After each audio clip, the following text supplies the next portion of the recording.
Hello viewers, আসসালামু আলাইকুম। আমি Silvia Rahman and welcome back to my channel. আশা করি সবাই ভালো আছেন। আজ আমি শেয়ার করছি চিংড়ি মাছের একটি পদ। চিংড়ি মাছ পছন্দ করেন না এমন মানুষ কমই রয়েছে। জিভে জল আনা একটি খাবার চিংড়ি দো পেঁয়াজা। এটি রান্না করতে সময় কম লাগে এবং কম উপকরণেই রান্না করা যায়। এই পদ ছোট বাচ্চা থেকে বৃদ্ধ সবারই পছন্দের। এর স্বাদও অতুলনীয়। অতিথি আপ্যায়ন কিংবা উৎসবে রাখতে পারেন এই পদটি।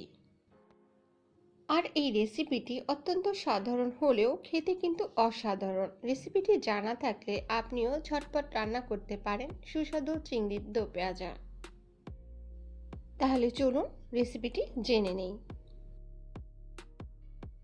প্রথমেই চুলার উপর একটি হাঁড়ি বসিয়ে তাতে দিয়ে দিলাম 1/4 কাপ সয়াবিন তেল। আর তেল সামান্য গরম করে নিয়ে তাতে দিয়ে দিলাম 1/2 কাপ পেঁয়াজ কুচি। এবার পেঁয়াজ কুচি ভেজে নিব। তবে পেঁয়াজ একেবারে বাদামি করে ভাজবো না। পেঁয়াজ নরম হয়ে গেলে ওই পর্যায়ে দিয়ে দিলাম সামান্য পানি।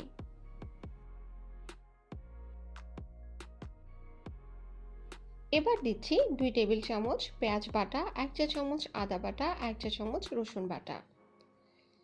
এবার মশলার কাঁচা গন্ধ না যাওয়া পর্যন্ত ভেজে নিব। এই পর্যায়ে দিয়ে দিচ্ছি 2 চা চামচ মরিচের গুঁড়া, 1 চা চামচ হলুদের গুঁড়া, 1 চা চামচ জিরার গুঁড়া, স্বাদ মতো লবণ। তবে ঝাল কতটা খেতে চান তার উপর নির্ভর করে মরিচের গুঁড়ো নিয়ে নেবেন।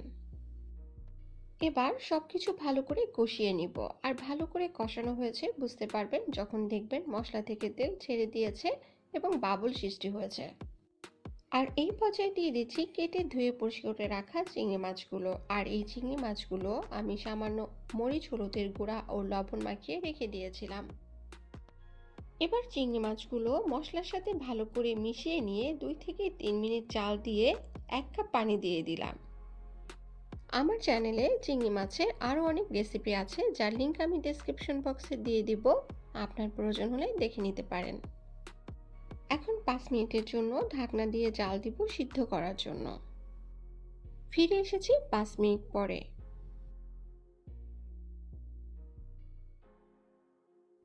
উপকরণের পরিমাণ ডেসক্রিপশন বক্সে দেওয়া থাকবে, আপনার প্রয়োজন হলে দেখে নিতে পারেন। এখন দিচ্ছি ফালি করে কাটা 4-5টি কাঁচামরিচ এবং 1/4 কাপ ধনিয়া পাতা কুচি। এই পর্যায়ে আরও 2 থেকে 3 মিনিট জাল দিয়ে চুলা অফ করে নামিয়ে পরিবেশন করব। মনে রাখবেন, চিংড়ির দো পেঁয়াজা রান্না করতে খুব বেশি মশলা দিলে চিংড়ির আসল স্বাদ নষ্ট হয়ে যায়। চিংড়ি সবসময় মিডিয়াম আছে ও অল্প সময় নিয়ে রান্না করতে হয়। এইভাবে রান্না করলে চিংড়ি খেতে অনেক ভালো লাগে। চিংড়ির দো পেঁয়াজাকে চিংড়ি ভুনাও বলা হয়ে থাকে। তাহলে এই ছিল আমার আজকে চিংড়ির দো পেঁয়াজা। রেসিপিটি ভালো লাগলে লাইক ও কমেন্টসের মাধ্যমে জানাবেন, পারলে শেয়ার করবেন।